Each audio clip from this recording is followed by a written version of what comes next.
우리 교회에서는 매년 8월이 되면은 새벽 예배를 잠언서를 말씀을 전합니다.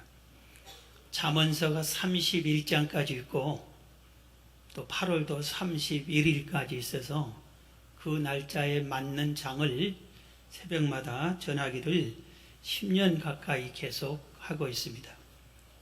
목사님 왜 그렇게 잠언서를 새벽 8월마다 계속 전합니까? 그렇게 물어본다면은 이 잠언서가 이 세상에 우리가 사는 동안 예수 믿는 다음에 삶의 지혜가 꼭 필요하는데 그걸 가르쳐 주기 때문에 그렇습니다. 우리가 이 세상에서 어떻게 잘 살 수 있을까?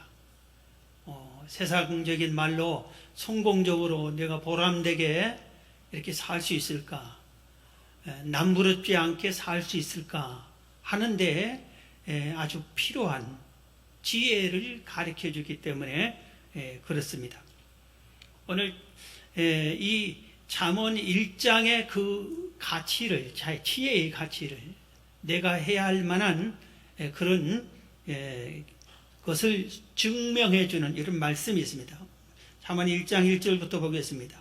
다윗의 아들 이스라엘 왕 솔로몬의 잠언이라. 그러니까 이 잠언서는 세계에서 제일 지혜로운 솔로몬이 기록했다 이겁니다. 이는 이 잠언서는 지혜와 훈계를 알게 하며 명철의 말씀을 깨닫게 한다 그러죠. 잠언서를 가까이 하면은 지혜를 알게 해준다. 명철을 깨닫게 해준다 이겁니다. 그 다음에 3절에 지혜롭게, 공의롭게, 정의롭게, 정직하게 행할 일에 대하여 훈계를 받게 한다. 내가 어떻게 하면 지혜롭게 살까? 바르게 정직하게 살면서도 승리할까? 하는데 그 방법과 길을 잠언서가 가르쳐 준다 이 말입니다. 4절 어리석은 자를 슬기롭게 해준다. 잠언서가 내가 좀 이제 나는 미련하다, 부족하다, 나는 좀 왜 이렇게 지혜가 부족할까? 이런 사람들이 잠언을 가까이 하면은 슬기롭게 변화받습니다. 젊은 자에게 지식과 근신함을 주기 위한 것이다. 특히 이 청년의 때 이 잠언서를 마음에 새기면은 그 인생이 보장이 됩니다. 그래서 우리 교회에서 우리 청년들이 결혼하겠다면 꼭 잠언 읽으러 가는데 올해는 우리 청년 담당 목사님께 이렇게 말을 했어요. 청년부가 이 8월 한 달 동안 제가 낮 예배를 잠언서를 가르치는데 이걸 다 들은 사람에게는 내가 특별 선물을 다 전체 주겠다고. 하여튼 꼭 참여하라고, 들으라고 이렇게 말을 했습니다. 5절에 보면은 지혜 있는 자는 그럼 필요 없느냐? 그게 아니라 지혜 있는 자는 듣고 학식이 더할 것이요 명철한 자는 지략을 얻을 것이라. 그래서 지혜와 명철과 학식과 지략을 얻는 사람이 이 세상에서 절대로 남에게 뒤떨어지지 않고 보람되게 승리하는 삶을 살 수 있습니다. 그래서 이 잠언서가 이렇게 소중하고 우리가 가까이 해야 된다 이겁니다. 오늘 이 잠언서를 기록한 사람이 솔로몬이라고 했습니다. 그럼 솔로몬은 어떻게 해서 이 지혜를 찾게 됐고 이 지혜자가 되었는가? 솔로몬을 가리켜서 신, 불신을 막론하고 쉽게 말해서 하나님을 믿는 자나 믿지 않는 자나 다 같이 인정합니다. 제일 지혜자 하면은 솔로몬. 동서양 막론하고 어느 나라 어느 시대에 누구든지 인류 역사상 가장 지혜로운 자를 말하라면 다 같이 솔로몬 이렇게 얘기를 합니다. 그럼 솔로몬이 처음부터 이런 사람이 됐느냐? 전혀 그게 아니에요. 솔로몬은 아버지 다윗과 어머니 밧세바에 의해서 왕으로 그들의 특혜를 받아서 왕이 됐어요. 왜냐하면 위로는 왕자가, 그러니까 솔로몬의 형들이 거의 10명 가까이 있었어요. 형들이. 그러니까 왕이 다윗의 뒤를 이으려면 장남 아니면 둘째, 셋째 이렇게 하는데 솔로몬은 벌써 9째인가 그렇게 됩니다. 그리고 동생들도 또 그 정도 많이 있습니다. 그리고 이 수십 명의 왕자들 중에서 자기가 왕이 된 겁니다. 그러니 다른 왕자들이 가만히 있겠어요? 내가 기회만 봐서 저 솔로몬을 물리치고 내가 왕을 차지해야지, 이런 판국이라 이겁니다. 그리고 아버지 다윗이 통치를 너무 훌륭하게 잘했어요. 그래서 너무 위대한 사람 밑에 있는 후계자는 상당히 힘듭니다. 그 신하들도 훌륭하고 똑똑하고 백성들도 다윗 왕 그랬는데, 이제 새로운 젊은 왕이 딱 나타나서 솔로몬이 왕이라고 하는데 마음에 들겠어요? 아주 그런 분위기라 이겁니다. 사회적인 분위기가 이랬어요. 솔로몬이 터득했어요. 안 되겠다, 이런 상태에서 내가 왕 노릇하기 힘들다. 그렇게 하고 왕이 되자마자 그가 벼르다가 일천번제 기도를 드립니다. 일천번제는 송아지를 한 마리 드리고 한 번 기도하고 한 번 드리고 기도하고 1000마리를 드리면서 1000번이나 하나님께 기도했다 이겁니다. 아담 이후로 솔로몬까지 한 번도 어느 누구도, 아브라함도 이삭도 야곱도 요셉도, 이런 사람들 어느 누구도, 모세도 이렇게 1000번이나 하나님께 기도 드린 사람이 없어요. 그래서 하나님이 깜짝 놀랐을 거예요. 그래서 하나님이 직접 솔로몬에게 나타납니다. 네가 나한테 구하는 게 뭐냐? 네 소원이 뭐냐? 나에게 말해라. 그렇게 하나님이 나타나서 말씀을 하셨어요. 그래서 솔로몬이, 여러분, 하나님이 지금 나타나서 여러분에게 네 소원이 뭐냐? 구하는 거 다 줄게, 말해. 그럼 여러분 뭘 구할 거예요? 그런데 솔로몬은 지혜를 구했습니다. 지혜. 우리가 생각할 땐 에이 왜 저런 걸 구했을까? 그럴 것 같은데 솔로몬은 지혜를 구했습니다. 그래서 하나님께서 야, 네가 참 똑똑하다, 내 마음에 썩 든 것을 구했다, 그러면서 지혜를 주셨습니다. 그런데 이 솔로몬이 지혜를 받은 그 순간부터 확 변해버립니다. 전에는 왕이, 그 시대는 왕이 재판까지 다 해주는 거예요.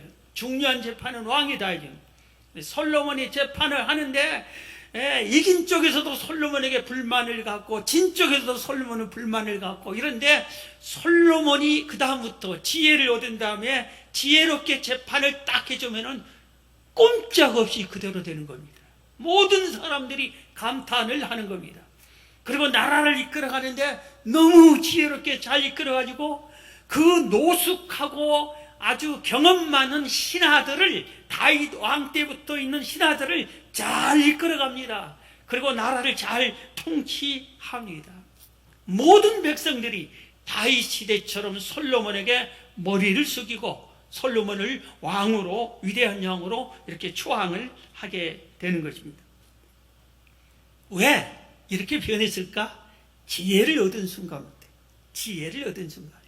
그래서 우리도 사람이 지혜를 얻으면 이렇게 변화된다는 것을 알고, 오늘 이 8월 달에 여러분들이 지혜를 반드시 찾아 얻기를 주의 이름으로 축원합니다.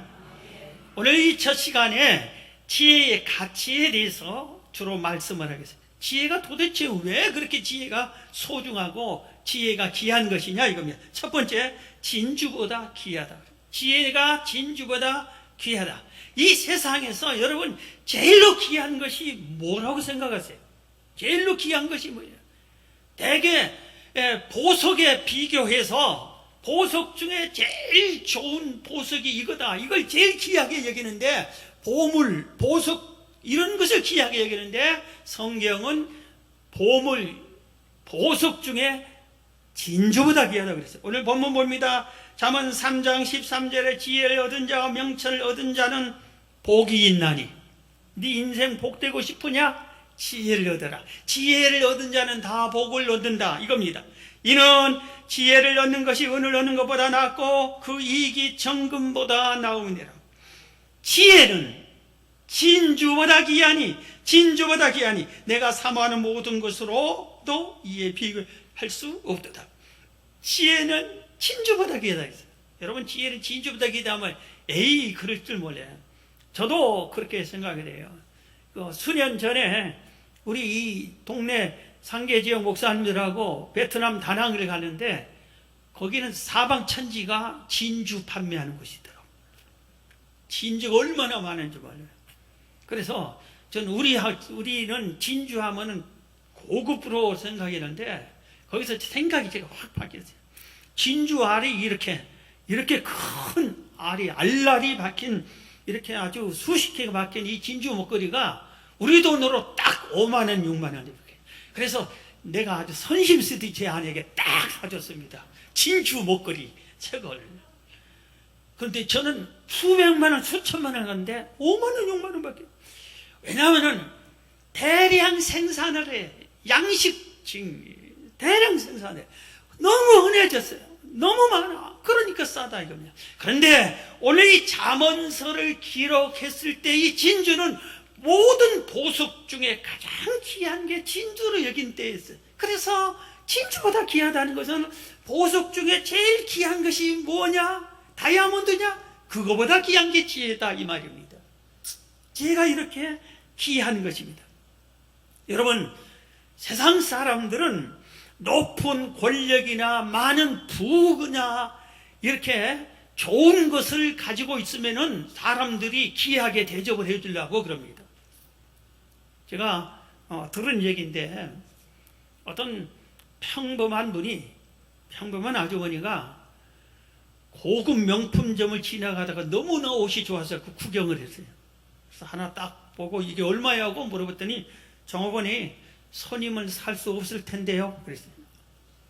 종업원이 딱 이렇게 보니까 옷도, 가방도, 신발도 보니까 전부 다 그냥 동네 시장 바닥에 물건을 입고 사 입은 사람이 명품은 하나도 없고 귀걸이도 없고 이런 사람이 와서 이거 사니 당신 다 털어와도 이거 못 살 건데 이게 얼마요 하면 값이 얼마요? 이게 상식이잖아요. 근데 당신 손님은 살 수 없을 텐데요.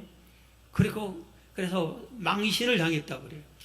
지금도 이런 정신이 우리나라에 아주 흔합니다. 여러분이 지금 갑자기 최고급 옷으로 입고 아주 어디서 단장을 잘하고 아주 뭐 반지고 목걸이고 아주 이렇게 비싸게 하고 명품 옷을 입고 명품 가방을 아주 들고 명품 신발을 신고 딱 멋있는 선글라스를 딱 끼고 고급 외제차를 딱 타고 가보죠. 그러면은 꾸벅꾸벅 절합니다. 어서 오십시오 하고 아주 예의 바르게 정성껏 모셔드립니다. 세상에 그래요. 요새는 우리 이 외제차가 흔했으니까 우리 강북에도 많이 굴러다니더라고요. 옛날에는 강북에는 가끔 가다 지나면 와 외제차다 그러죠. 외제차가 지나가면 우리가 운전하다가 어떻게 합니까? 가까이 안 가야지. 그리고 그 외제차가 끼어들려면 어서 끼어오세요. 이래주잖아요. 분위기가 이런 시대에 지금도 세상은 그렇다 이겁니다. 그런데 오늘 본문에서 가르쳐준 게 지혜가 뭔지 아니? 너희들이 가장 가치 있다고 하는 보석, 보물, 명품 그것보다 귀한 것이 지혜다. 이걸 가르쳐주고 있는 것입니다. 다시 잠언 8장 10절 이하에 봅니다. 너희가 은을 받지 말고 나의 훈계를 받으며 정금보다 지식을 얻으라 그랬어요. 잠언 8장 11절에는 대저 지혜는 진주보다 나음으로 원하는 모든 것을 이에 비교할 수 없다. 진주보다 나음으로 이에 비교할 수 없다. 모든 보석 중에 제일 좋다는 진주보다 낫다 이거. 잠언 4장 7절에도 지혜가 제일이다. 지혜가 제일이니 지혜를 얻으라. 내가 얻은 모든 것을 가지고 명철을 얻으라. 너에 있는 모든 것을 팔아서라도 그 지혜를 얻으려고 해라. 우리에게 가르쳐준 잠언에서 첫 번째 가르치는 것이 지혜가 가장 귀하고 소중하다는 것을 먼저 깨달으라 이겁니다. 이게 지혜가 별별 없는 것을 생각하니까 지혜를 찾지 않고 구하지 않고 노력하지 않아요. 얻으려고.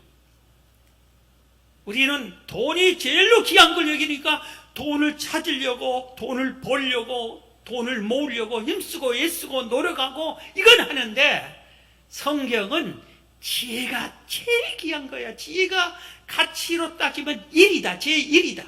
지혜가 제일이다. 하는 것을 우리에게 깨우쳐 주고 있어요. 그래서 오늘 말씀을 듣는 여러분들이 이게 고쳐지세요. 이 세상에서 제일로 귀한 게 뭐야? 지혜. 가장 좋은 보물이 지혜. 내가 반드시 얻어야 할 게 뭐예요? 지혜. 나의 모든 것을 팔아서도 얻어야 할 것은 지혜. 이 지혜를 그렇게 얻으라, 깨달으라 이겁니다. 성경 신명기 34장에 보면은 우리가 꼭 깨달아야 할 중요한 부분이 나옵니다. 성경 중에 위대한 지도자 중에 한 사람인 모세가 마지막 죽을 때가 다 됐습니다. 모세가 이스라엘 백성을 애굽에서 해방시켜서 광야에서 40년간을 이끌어가는 지도자가 되어서 그 목표인 젖과 꿀이 흐르는 가나안 땅을 눈앞에 뒀습니다. 이때 하나님께서 모세를 느보산 꼭대기로 오르게 합니다. 느보산 꼭대기에 올라가 있는 모세에게 하나님이 이렇게 말합니다. 다 펼쳐봐라. 젖과 꿀이 흐르는 가나안 땅을 봐라. 너무나 좋은 땅. 애굽보다 광야보다 훨씬 좋은 저 땅이야. 이 저 땅으로 네 백성이 갈 거다. 내 백성 인도할 거다. 그런데 너 모세는 여기서 죽고 갈 수 없다. 그렇게 얘기합니다. 모세 얼마나 충격을 받았겠어. 평생 꿈이 가나안 땅에 들어가는 건데, 이스라엘 백성을 이끌고 들어가는 건데, 그리고 하나님이 그걸 시켰는데 다 된 마당에서 너는 들어가지 못한다. 그러나 모세는 하나님의 사람이기 때문에 하나님께 원망하지 않습니다. 불평불만하지 않습니다. 그리고 산에 내려옵니다. 내가 마지막으로 해야 할 일이 뭔 거를 깨달습니다.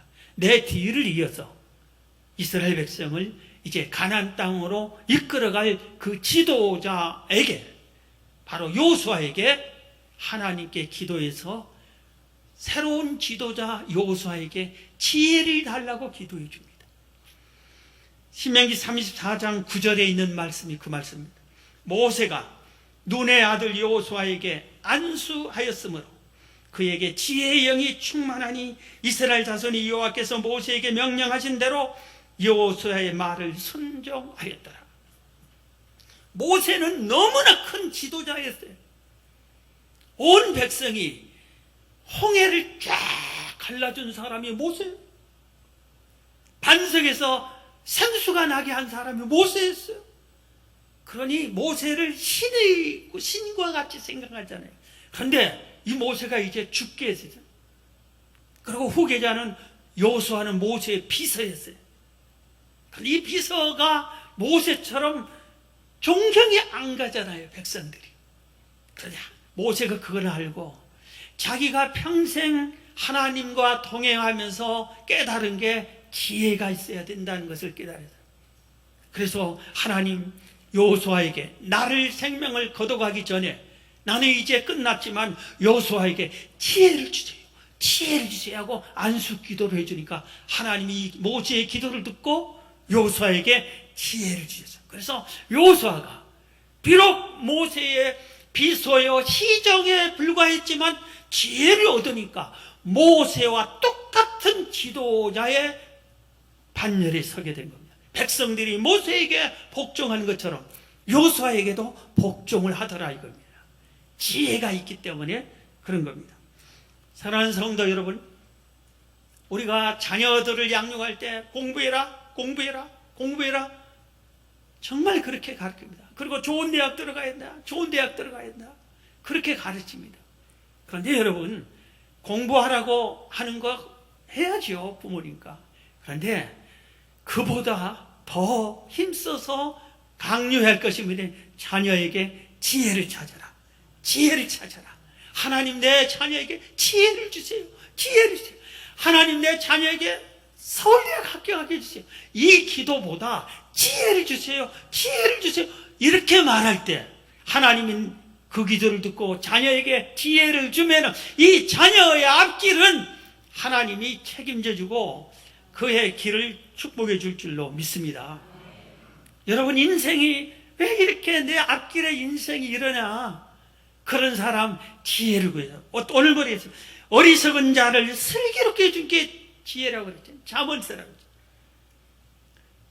지혜를 찾아서 얻어야 돼. 지혜가 최고다 이겁니다. 지혜가 최고예요. 자, 두 번째입니다. 오늘 지혜의 가치를 보면은 지혜가 오늘 본문은 미리 말씀한 것처럼 복을 주시요. 특별히 재물의 복을 주시요. 그리고 내 가는 인생 길을 형통하는 길로 인도해 준다고 그랬어요. 지혜가 그렇게 형통한 길로 인도해 준다. 자, 오늘 본문 잠언 3장 16절을 보겠습니다. 그 오른손에는 지혜의 오른손이란 말이에요. 지혜의 오른손에는 장수가 있고 지혜의 왼손에는 부귀가 있다고 그랬어요. 지혜의 오른손에는 장수, 부귀. 인간이 이 땅에서 제일로 복 중에 복이 장수하고 부귀를 얻으면이 제일로 큰 복으로 판단한 겁니다. 장수와 부귀가 있나니 그 길은 즐거운 길이요. 그의 지름길은 다 평강이니라. 지혜는 그 얻은 자에게 생명나무라. 지혜를 가진 자는 복되도다 그랬어요. 지혜를 가진 자가 복되다. 명예를 가진 자가 복되다? 그게 아니에요. 지혜를 가진 자가 복되고 지혜가 복을 갖다 주는 겁니다. 잠언 8장 17절입니다.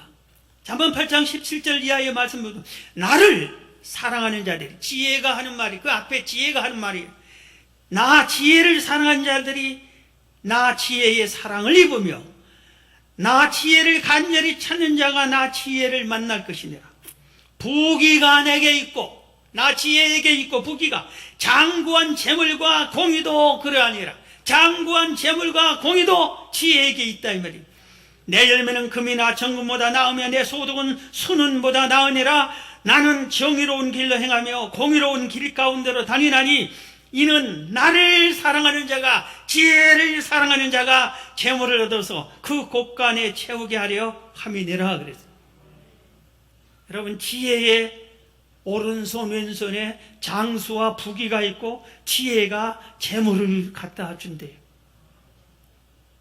그래서 우리가 어떻게 하면은 재물을 모을까, 재물을 얻을까, 재물을 차지할까, 이렇게 힘쓰고 애쓰고 이렇게 세상 사람들이 살아가는데 우리는 어떻게 하면 지혜를 얻을까? 지혜를 찾아 힘쓰고 있어서 지혜를 찾으면은 부귀와 재물이 자동으로 따라온다 이겁니다. 이 세상에 사는 사람들도 중에서도 지혜로운 자가 훨씬 복을, 재물을 차지합니다. 최근에 지난 7월 25일 한 경제신문에 지혜로, 내가 볼 때 지혜로 그런 거예요. 지혜로 아주 사업을 크게 번창시킨 한 분을 소개했어요. 분식 프랜차이즈 스쿨푸드라고 하는 회사의 대표를 소개했어요. 스쿨푸드라고 하는 분식점들이 있는데 이게 지점이 우리나라에 100개 이상이 있대. 그리고 해외까지 분식점인데 지점이 홍콩, 태국, 베트남 이런 곳에 수십 개가 해외에 돼 있어요. 지난번 코로나 때문에 모든 우리 식당들이 폐업을 하거나 매출이 뚝 떨어지거나 이런 식당들이 너무나 많이 있었어요. 물론 잘 된 데도 있지만 너무나 많은 식당들이 손님이 없어서 어려웠어요. 다른 직종도 마찬가지지만 이 음식점도 마찬가지라 겁니다. 그런데 이곳이 스쿨푸드 이 매점들은 전부 다 오히려 30%씩 증가했어요. 이 6개월 코로나 시대에 30%가 증가했어요. 매출이 평균 1억씩 올랐대요. 한 매장에서 한 9억씩 판매를 하는데 이 코로나 때문에 1억씩도 한 30%가 뭐 이렇게 수입이, 매출이 이렇게 올랐다고 합니다. 왜 그럴까요? 그러니까 관심을 가져야 돼. 내 식당이 손님이 없을 때 탄식만 하고 울부짖지만 말고 잘된 곳에 가서 저기는 왜 잘 되는가를 찾아야 될 거 아니에요. 이 식당을, 이 분식점은 원인이 그 대표 때문에 그런 거예요. 이 2006년도에 한 여대생이 있었어요. 그런데 분식집에, 동네 분식점이 하나 생겨서 거기 가서 분식을 사 먹는데 너무나 맛있는 것이 많은 거예요. 그 중에 특별히 장아찌 김밥이 있대. 김밥에 장아찌를 어떻게 넣었는지 모르겠는데 하여튼 이 여학생이 장아찌 김밥에 푹 빠졌어. 그래서 돈만 모아주면 그거 사 먹고 또 거기서 또 다른 거 사 먹고 이렇게 했는데 어느 날 가니까 거기에 알바생 모집이라고 딱 붙여 있어요. 내가 알바생 하겠다고. 그래서 내가 그곳에서 또 그럼 하라고. 알바생이 돼가지고 자기가 좋아하는 분식점에서 열심히 일을 하면서 영업도 터득하고, 그리고 자기가 이 분식의 음식을 레시피를 개발했습니다. 자기가 만드는 것이 잘 팔린 겁니다. 그래서 지점장이 됐고 나중에는 완전히 자기가 대표가 돼서 이끌어가는데, 이 분식점에는 우리가 분식점 하면 메뉴가 뭐예요? 떡볶이, 김밥, 순대. 그 이상 있는 게 뭐 있어요? 떡볶이, 김밥, 순대. 그 다음에 별거 특별한 게 없죠. 옆에 또 튀김 몇 가지 더. 이거 어느 분식점이 그러잖아요. 여기는 지금도 거기 딱 가면은 이 레시피가 70종류예요. 음식 종류가 70종류예요. 이걸 만들어냈어요, 이분이. 70종류를. 아직도 이렇게 개발해 놓고 개봉하지 않는 이 분식 레시피가 300개나 된대. 그래서 거기는 가기만 하면 맛있는 것, 이게 좀 떨어질까 하면 새로운 맛있는 것 내놓고요. 또 아주 계속 대기하고 있어요. 300개가. 우리 여기 보세요. 우리 주부님들에게 조금 기분이 상하더라도 잘 들으세요. 주부님들 한번 생각해 보세요. 여러분이 주부로서 사랑하는 가족들의 식사를 하는데 여러분이 만드는 음식 레시피가 몇 가지나 돼요. 어떤 분은 10년, 어떤 분은 30년 이상 주부 생활을 하는데 된장찌개 하면 언제나 된장에다가 두부 넣고 감자 좀 썰어 넣고 풋고추, 고춧가루, 마늘 끝이죠. 10년 전에도 된장찌개는 그거, 30년 지나도 그거예요. 콩나물국에는 조금 멸치 국물에다가 콩나물을 넣고 파마늘 넣고 고춧가루 넣고 그럼 끝.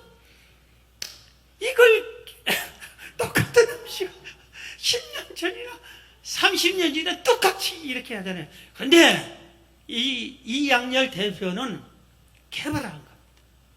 어떻게 하면은 손님들이 맛있는 것을 먹고 또 오고 싶어 할 정도로 이렇게 할까?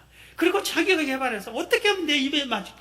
이렇게 하다 보니까 70개 종류가 있어요. 70개 종류. 근데 하나같이 다 맛있는 거예요. 그런데 아직도 300개나 개발해냈다 이거예요. 그러니 앞으로 얼마나 동안 계속해서 잘 될 거 아니에요. 우리가 아무리 돈이 없어도 맛집에는 가끔 찾아가잖아요. 맛있는 걸 찾아 먹잖아요. 이런 사람들이 우리나라에 많잖아요. 그러니까 잘 되는 겁니다. 지혜가, 이 창의력이 재물을 갖다 주는 거예요. 다윗이 우리가 잘 아는 대로 베들레헴에 아주 평범한 목동 중에 한 명에 불과했어요. 다윗도 위로 형들이 7명이나 있었어요. 막내 아들이었어요. 그리고 그 형들이 보통 형들이 아니라 다들 똑똑하고 멋있고 훌륭한 형들이었어요. 근데 이 다윗이 어떻게 해서 이스라엘 백성이 가장 존경하는 위대한 왕이 됐어요? 지혜를 얻었기 때문에. 지혜를 얻었다고 그래요. 다윗 시대에 왕이 사울왕이었어요. 그런데 이 사울왕이 하나님을 배신합니다. 하나님을 멀리합니다. 그래서 하나님께서 사울, 네가 나를 버린 것처럼 나도 너를 버리겠다 하고 사무엘 선지자에게 나 사울을 버렸다. 지금 현직 왕이지만 다음 왕을 준비해 놔야 되겠다. 그리고 이 세 아들 중에서 내가 지명한 아들에게 기름 부어라. 그럽니다.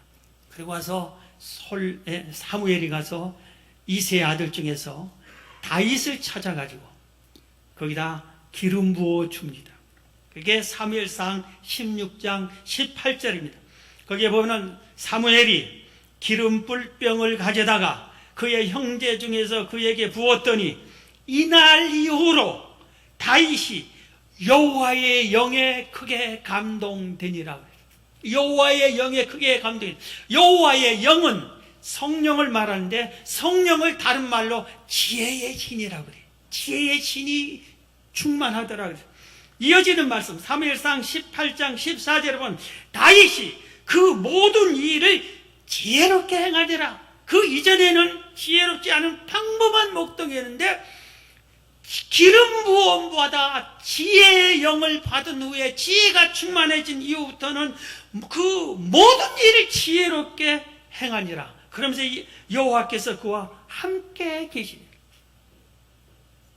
하나님의 영이 함께하면서 지혜를 주니까 다윗이 지혜롭게 모든 것을 헤쳐나가는 거예요. 여러분, 골리앗과 싸울 때 그 장면에 없는데 저는 이런 상상을 해봅니다. 다윗이 골리앗과 싸우기로 되어 있어요. 싸우러 갈 때 가야 될 거 아니에요. 어떻게 합니까? 하나님께 막 지혜를 찾아서 하나님께, 네 호주머니에 뭐가 있니? 물맷돌밖에 없습니다. 이 녀석아, 너는 가까이 가면 골리앗 칼에 맞아 죽는다. 그러니 멀리서부터 골리앗에게 네가 가지고 있는 물맷돌을 던지면 될 거 아니냐. 알았습니다.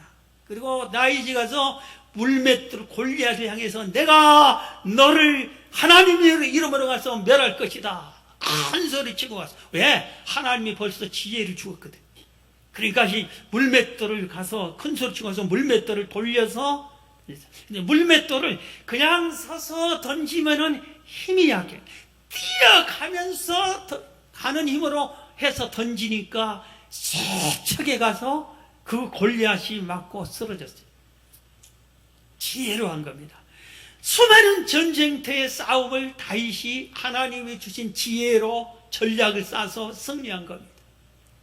나라를 통일시키는 것도 하나님이 주신 지혜로 나라를 통일시키는 겁니다. 백성을 통치하는 것도 하나님이 주신 지혜로 통치하는 겁니다. 사랑하는 성도 여러분, 여러분들도 지혜를 찾아 얻으십시오. 그러면 여러분들이 평범한 목동이었던 다윗처럼 평범한 주부요, 평범한 아저씨일지라도 여러분이 지혜를 얻으면 변화를 받습니다. 하나님이 여러분과 함께하여 지혜를 줄 때 하나님이 그 지혜를 통해서 다윗이 지혜를 얻으면서 앞길이 형통한 것처럼 여러분도 형통해질 것이요, 지혜의 좌편 우편에 부귀와 재물이 있는 것처럼, 장수와 재물이 있는 것처럼 여러분들에게도 재물이 따라올 거예요. 세상 사람처럼 살지 말라 이겁니다. 세상 사람처럼 재물을 쫓고 명예를 쫓고 권력을 쫓고 이것을 쫓아야 그걸 얻으려고 하는데 그렇게 해서 얻어지지 않잖아요. 우리는 지혜를 찾으려고 할 때 지혜를 찾으면 지혜가 이런 것들을 갖다 주는 거예요. 얼마나 귀한 겁니까? 마지막으로 한 가지 더 지혜의 가치를 소개합니다. 지혜는 나를 영화롭게 한다고 그랬어요. 영화롭게 한다. 영화롭게 한다는 뜻은 모든 사람들로부터 존중받는 사람으로 만들어준다 이겁니다. 오늘 본문 잠언 3장 21절부터 내 아들아, 완전한 지혜와 근신을 지키고 이것들이 내 눈앞에서 떠나지 말게 하라. 그리하면, 지혜를 네가 붙잡고 떠나지 말게 해라. 그리하면 그것이, 그 지혜가 내 영혼의 생명이 되며 네 영혼이 구원받고 내 목의 장식이 된다. 목의 장식이 된다, 이렇게 표현을 했는데, 우리가 아무에게나 목에다 장식을 걸어줍니까? 올림픽에서 승리자에게 메달을 걸어주지요. 승리자에게 월계관을 씌워주는 거지 아무에게나 해주지 않잖아요. 이 장식은 영화로운 장식이라 이겁니다.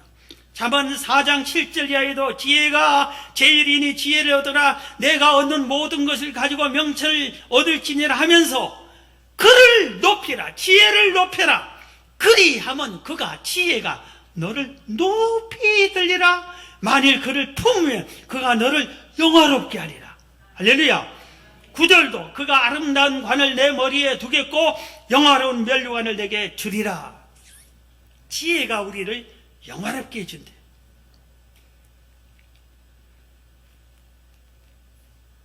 별별 없는 사람도 장군복을 입혀놓으면 장군 같대요. 근데 장군 이 사람도 뭐 예비군 군복을 딱 입혀놓으면 예비군과 비슷하대요. 왕이 왕관을 쓰면은 왕 같은데 평민복을 입으면 평민에 불과해요. 지혜가 우리를 영화로운 관을 쓰게 해주고 영화로운 장식을 목에 걸게 해주면은 나는 신분이 바뀐다 이겁니다. 영화로운 자로 이렇게 되는 겁니다. 여러분, 다니엘과 그의 친구들이 그렇습니다. 우리가 잘 아는 대로 그 나라가 바벨론에게 망했어요. 왕궁이 무너지고 성전까지 무너지고 예루살렘 성이 무너지고 나라는 폭삭 망해버리고 사람들이 이 바벨론에서 포로로 이렇게 끌고 갔습니다. 다 죽이고 포로로 쓸만한 사람 끌고 가고 남아있는 사람은 별별 없는 사람이나 남겨놓고 다 이렇게 했어요. 다니엘이 포로가 됐어요. 그 친구 사드락 메삭 아베느고도 포로였습니다. 그러니까 다니엘의 신세는 포로예요. 나라 망한 불쌍한 나라의 포로에 불과했습니다. 그런데 이 다니엘이 어떻게 했기 때문에 영화로운 관을 쓰고 자기 나라를 무너뜨린 포로로 끌고 갔던 그 바벨론의 왕 다음 높은 총리가 됐냐 이겁니다. 어떻게 해서 그렇게 됐어요? 지혜 때문에. 지혜 때문이라고 성경이 가르쳐주고 있어요. 다니엘서 1장 17절에 하나님이 이 네 소년에게 다니엘과 사드락 메삭 아베느고 이 네 소년에게 학문을 주시고 모든 서적을 깨닫게 하시고 지혜를 주셨으니 하나님이 이 네 소년에게 지혜를 주셨으니 다니엘은 또 모든 환상과 꿈을 깨달아 알더라고요. 지혜를 주셨어요. 하나님이 주신 지혜가 바벨론의 모든 사람들보다 훨씬 더 귀한 지혜를 하나님이 다니엘에게 준 겁니다. 그 친구들에게 준 겁니다.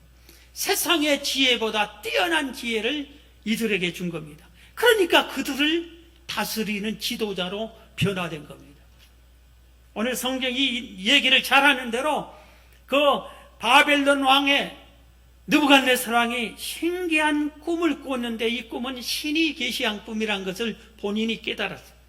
해석을 알고 싶은데 해석이 안 됐죠. 그래서 자기가 통치한 나라 그리고 주변국의 모든 지배했던 나라의 모든 지혜자들에게 꿈을 해석해 달라고 합니다. 그러면은 큰 상을 주겠다. 아무도 못했어요.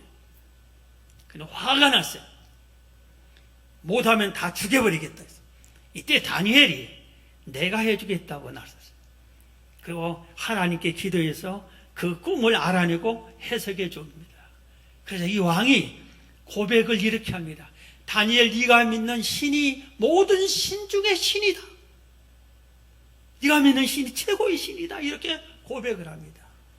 그리고 너는 그 신과 함께하니 우리가 감히 너를 어떻게 할 수 없다. 우리의 지도자가 되어달라.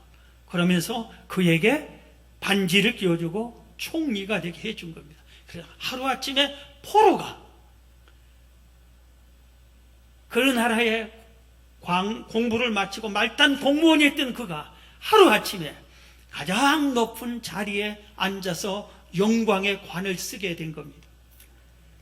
사랑하는 성도 여러분, 제 생애에도 지혜를 통해서 정말 큰 은혜를 받는 게 수없이 많은데 하나 얘기하고 말씀을 마치겠습니다.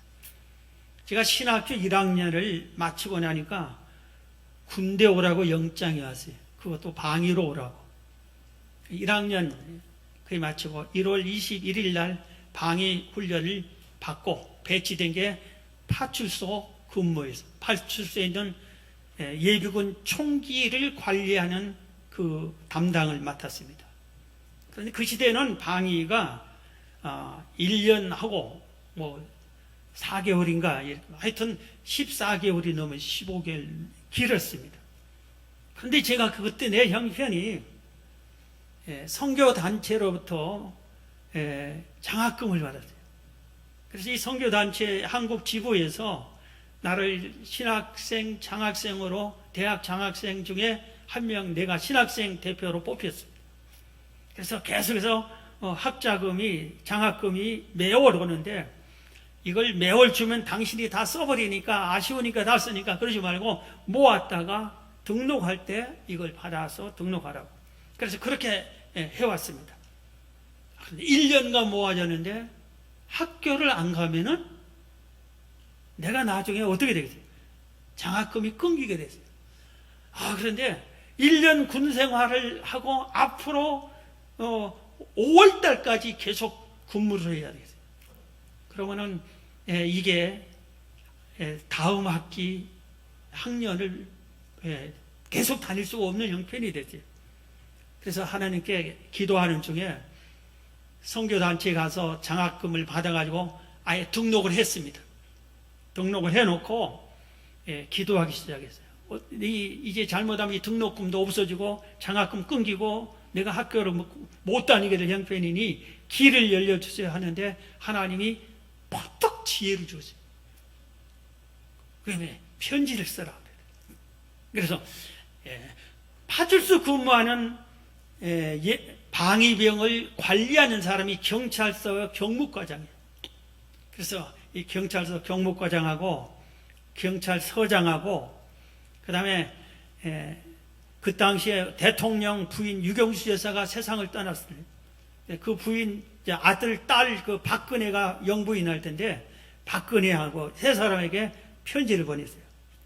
내 형편이 이런데 방위 때문에 훈련 때문에 이렇게 하면은 내가 방위 근무 다 하고 5월 달에 학교 가면은 출석 일수가 부족해서 등록금 날리고 장학금 끊기고 내 인생이 끝나버린다. 그러니 나를 긍휼히 해서 내가 성직자가 돼서 많은 사람을 옳은 길로 인도하는 선한 일을 하는 사람이 될 텐데 그럼 나도 손해고 우리나라도 손해다. 그러니 나의 공부할 수 있는 길을 열어달라고 했어요.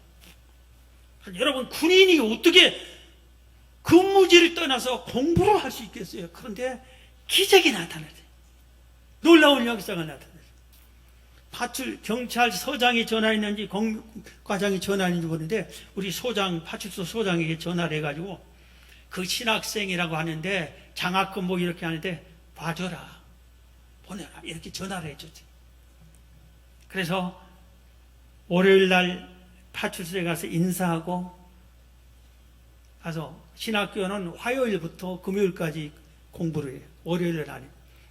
그래서 월요일날 오후에 기차를 타고 학교까지 가서 공부를 하고 금요일날 공부 다 하고 밤에 기차를 타고 또 와서 토요일날 가서는 방위 파출소에 근무하고 공부 잘하고 왔습니다 인사하고 근무를 하고 주일날 교회 일하고 또 주일날 저녁에 차를 타고 가서 월요일날 근무하고 월요일날 저녁에 차를 타고 가서 학교에서 공부하고 이런 식으로 막 하다가 해가지고 학교를 다닐 수가 있게 됐어요. 지금 하면은 이게 기적적인 일이 있어요. 지혜를. 그때 만약에 이 지혜를 주지 않아서 편지를 하지 않았더라면은 전 신학교 졸업을 못했을 거예요. 사랑하는 성도 여러분, 말씀을 마치겠습니다. 지혜가 진주보다 귀합니다. 세상에 제일 좋은 보물보다 귀합니다. 지혜가 복과 재물을 갖다주고 형통한 길로 인도해 줍니다. 그리고 지혜가 여러분을 영화롭게 해주시냐.